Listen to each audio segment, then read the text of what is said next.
morning students. Today we are going to discuss the chapter number 11, force and pressure, and today we are proceeding with exercise, right? So the first question of the exercise, give two examples each of situations which you push or pull to change the state of motion of objects, right?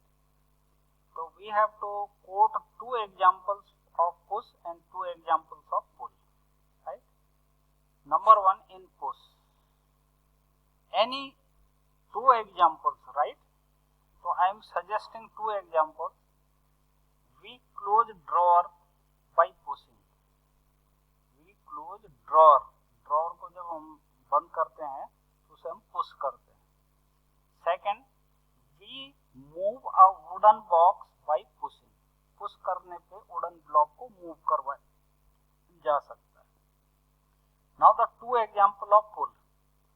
We draw water from a well by pulling the रोप.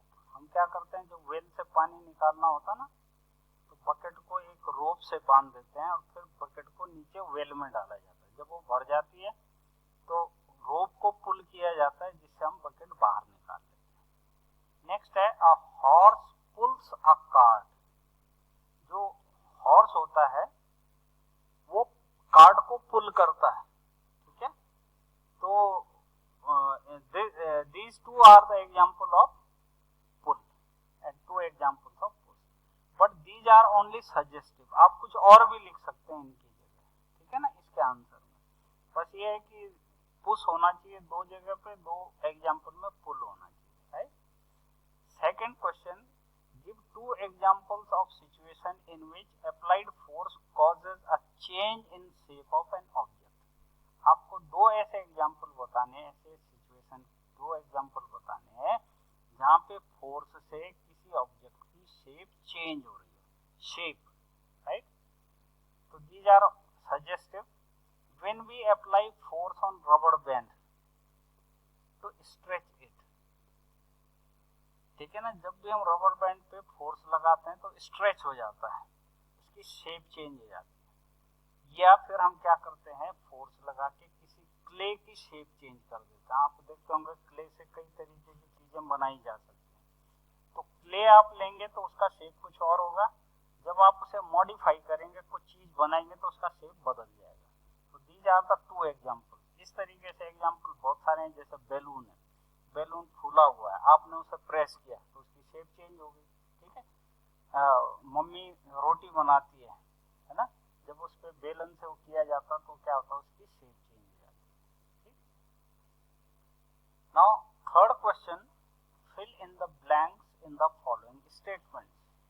अब आपको जो statement दी जा रही है उसमें आपको blank को fill करना है, ठीक है.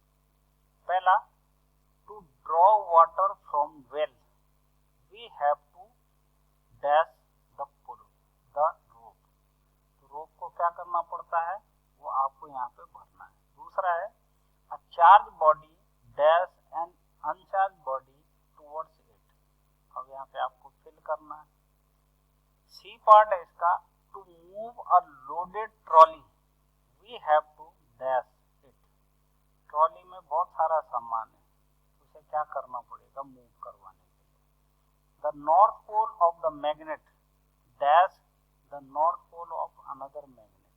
तो आपको ये स्पेस जो है फिल करना है बेटा, ठीक है, सुटेबल वर्ड से. तो पहले में, to draw the water from a well we have to, अब क्या करना पड़ेगा, पुल.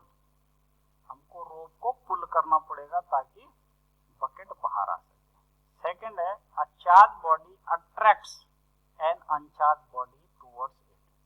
कोई भी चार्ज बॉडी होती है वो अनचार्ज बॉडी को अपनी तरफ अट्रैक्ट करती है. जैसे आप लोग खेलते होंगे कि स्केल को हेयर से रब किया या किसी क्लॉथ से, तो पेपर पीसेज को अपनी तरफ अट्रैक्ट करने लगता है.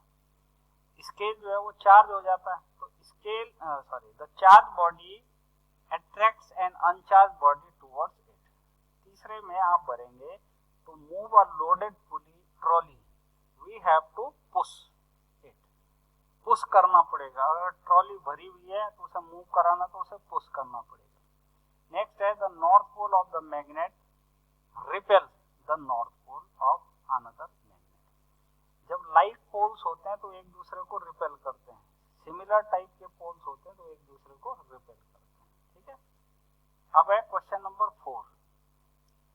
N archer stretches her bow while taking aim at the target। ठीक है ना, जो आर्चर होता है धनुषधर वो क्या करता है, धनुष को खींचता है।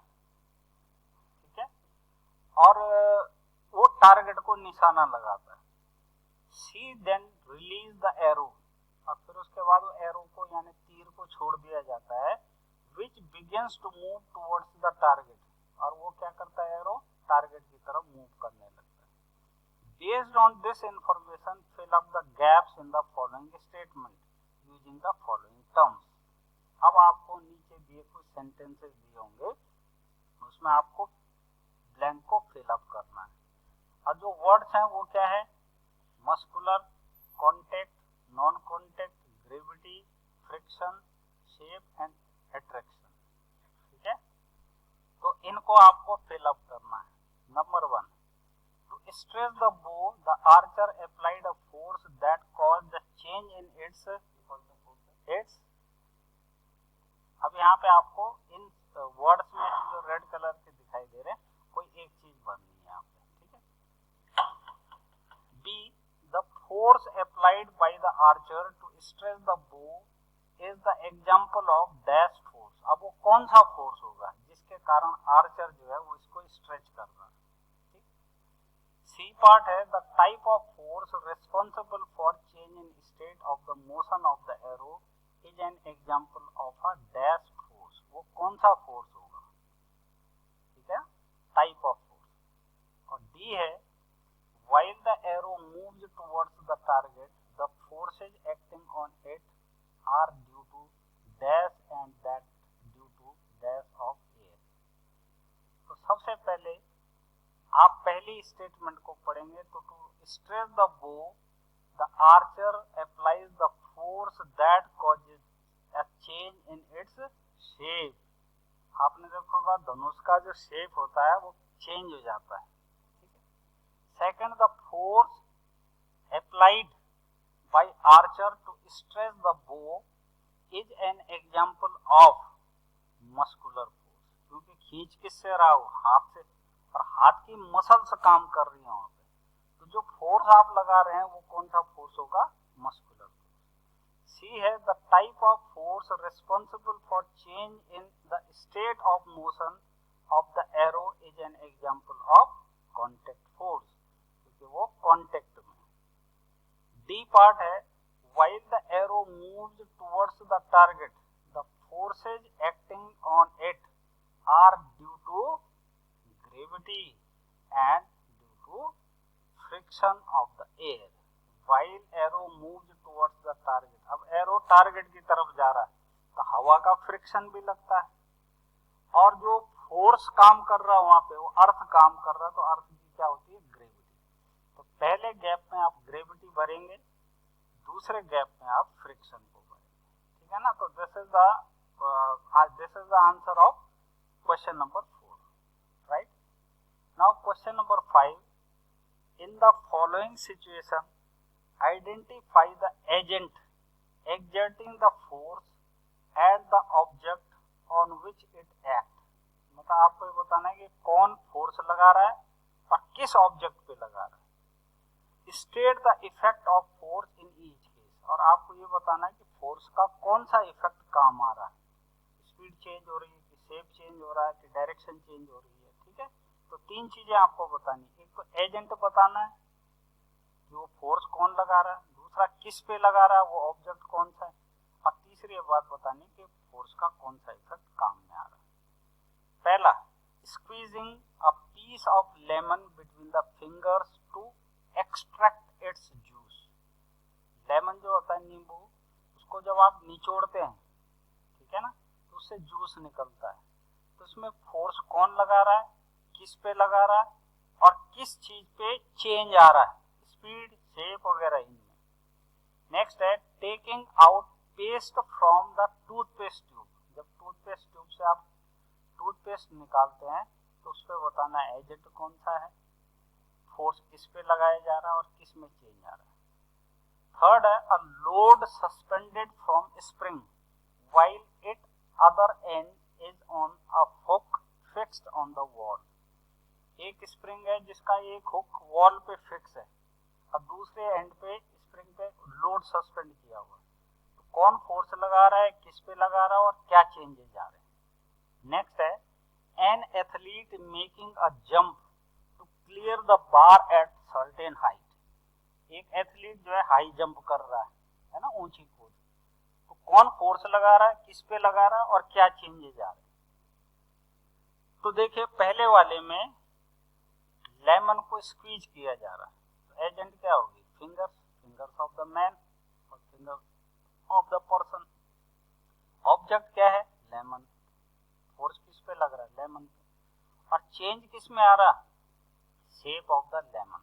लेमन स्फेरिकल था लेकिन जब आप उसको स्क्वीज करते हैं तो उसका शेप चेंज हो जाता है। दूसरे में taking out the paste from the toothpaste, तो एजेंट तो हो गए फिंगर, क्योंकि फिंगर से ही उस टूथपेस्ट को निकाला जाता है।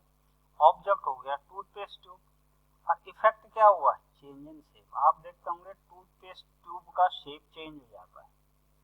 नेक्स्ट है कि आपने स्प्रिंग जो है सस्पेंडेड स्प्रिंग पे लोड सस्पेंड कर दिया, एजेंट क्या हो गया, फोर्स कौन लगा रहा है, वेट यानी लोड, है ना, और ऑब्जेक्ट क्या है, स्प्रिंग, और किस में चेंज आ रहा है, चेंज इन शेप, उसकी लेंथ इंक्रीज हो जा रही है, ठीक है, एलोंगेशन आ जाता है स्प्रिंग में। Next and last an athlete making a high jump to clear the bar at a certain height.